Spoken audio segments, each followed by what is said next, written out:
say that a G-rapper is always a G-rapper. That's what we call them, by the way, G-rappers. But they, we have, I mean, I started in August, and I had students that were never in the program when I was working there. They come and hang out in my office because they love G-rap so much, and they want to help me plan co-curriculars. So we try and invite students to come back and be part of the program in one way or the other, whether that's also through working for the program as a student coordinator, so they're actually student employees, or working as a student fellow, which are the upper division mentors. Yeah, Jessica. Do you ever have trainings or other opportunities to work with other program managers from different reps? Great question. We meet, my counterparts and I meet once a month throughout the academic year. But it's usually, to be honest, it's always some political talk about, you know, an issue we're having with housing or something. It's actually a really, we kind of call them event sessions, to be perfectly candid.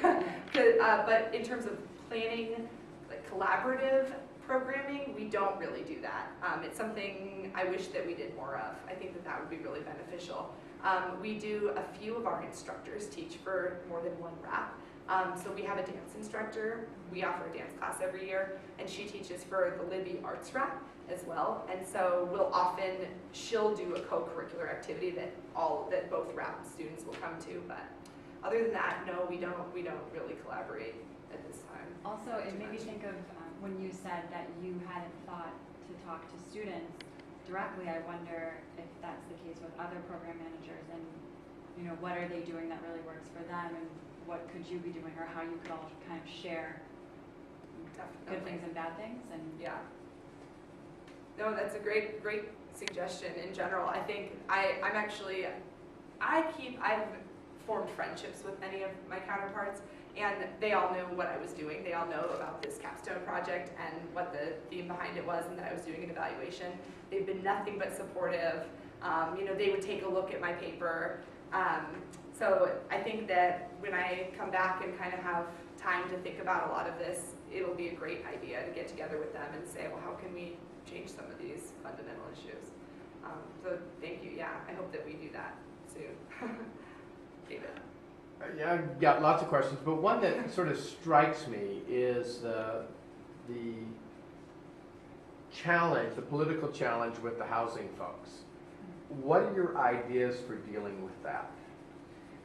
Oh, well, one, for how to specifically deal with housing or affect recruitment and admission. Well, yeah, so that you have students there that want to be there. Yes.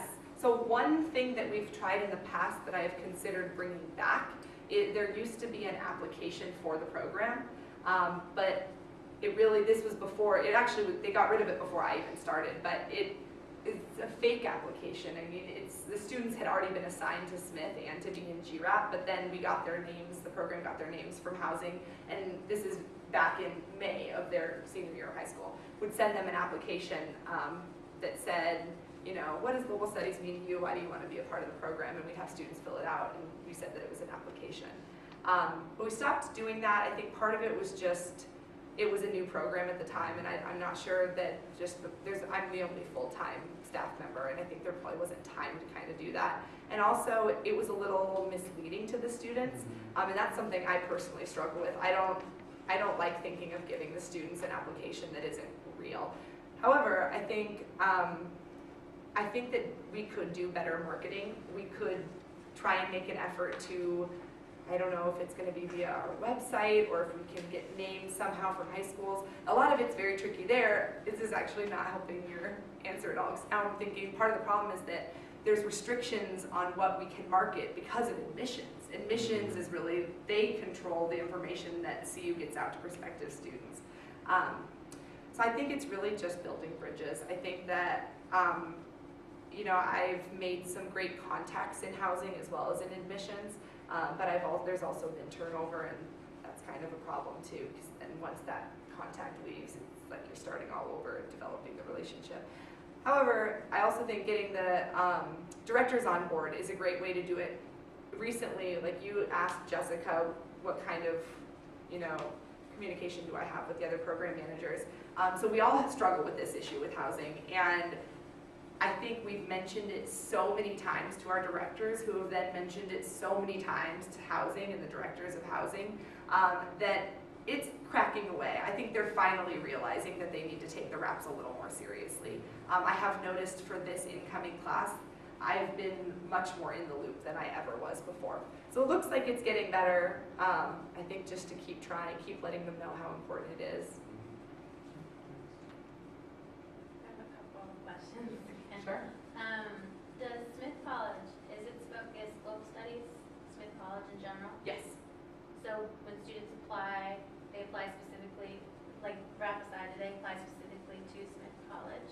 Or do they apply to the university and then are assigned? So it's not, so Smith, it's just a residence hall. It's not a college. Oh, okay, so there's not small, okay, sorry, I'm getting a little confused. I went to a big university and we had 6 colleges within the large university and they all had a different focus, like global studies and this. Oh, okay. So it was So really a residential college, it sounds like. Yeah. Cool. So that's different, okay. Yes, so it's not, right, it's not a different thing, it's not a different like academic entity necessarily, it's more, like I said, the students sign up and they pick the dorm, they pick what dorm they want to live in, and then it's an online application, so it's all automated. So if you clicked on Smith, it would then pop up, do you want to be in the Global Studies RAP or the Honors RAP? Because as I said, Honors takes up 100 of those beds.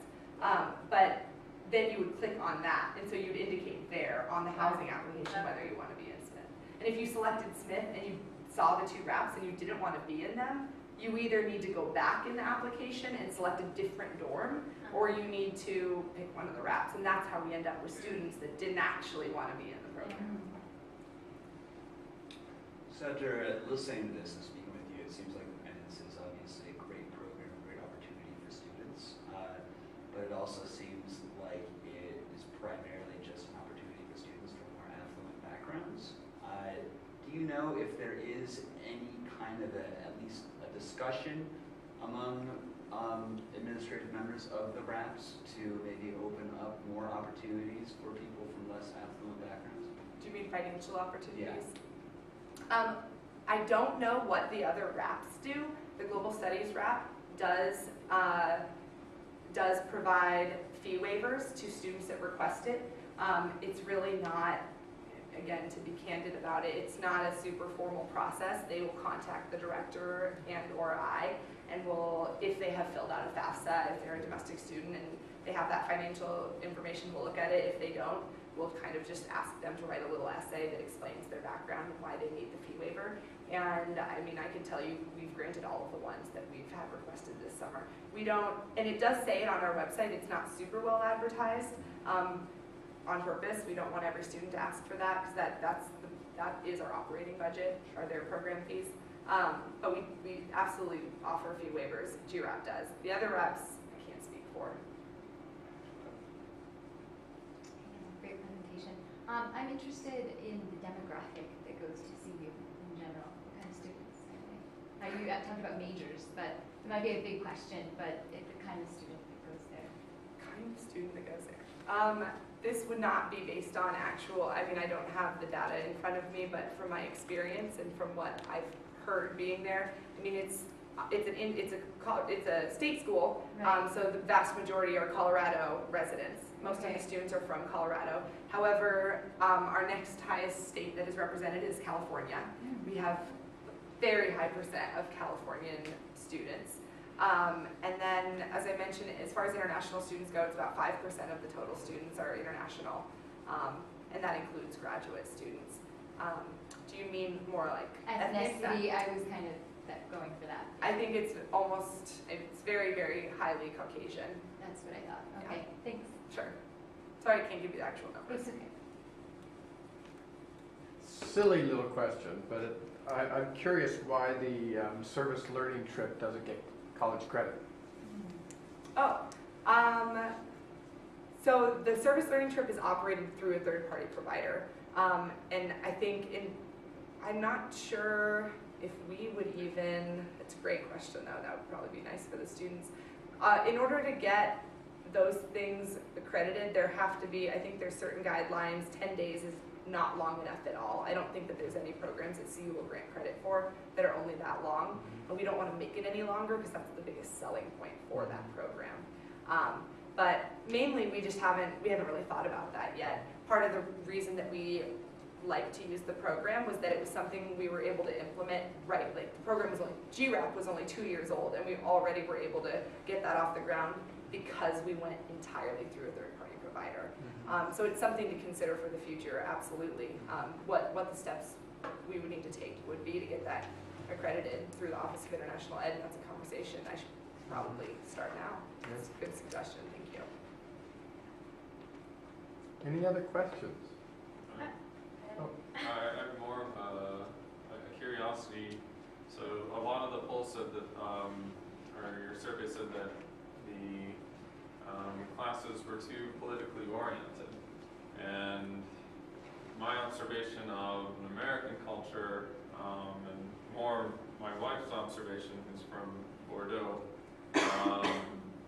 says, she says it rather frequently, is that the American culture is a very political one, and France is very impolite to ask about your political background, your views, where in the United States it's much more common that gets brought up and aired very quickly.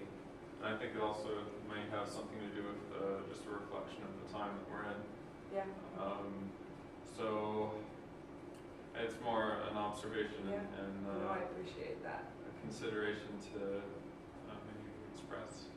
No, that's something I didn't really think about why did they either feel like the classes are so politically charged, or even the co-curriculars. I think you're right. I think maybe some of the events that we offer might not have had the intention to be so political, but it ends up coming up in the discussion. And like you said, probably because of the times we're in and the background we all have culturally.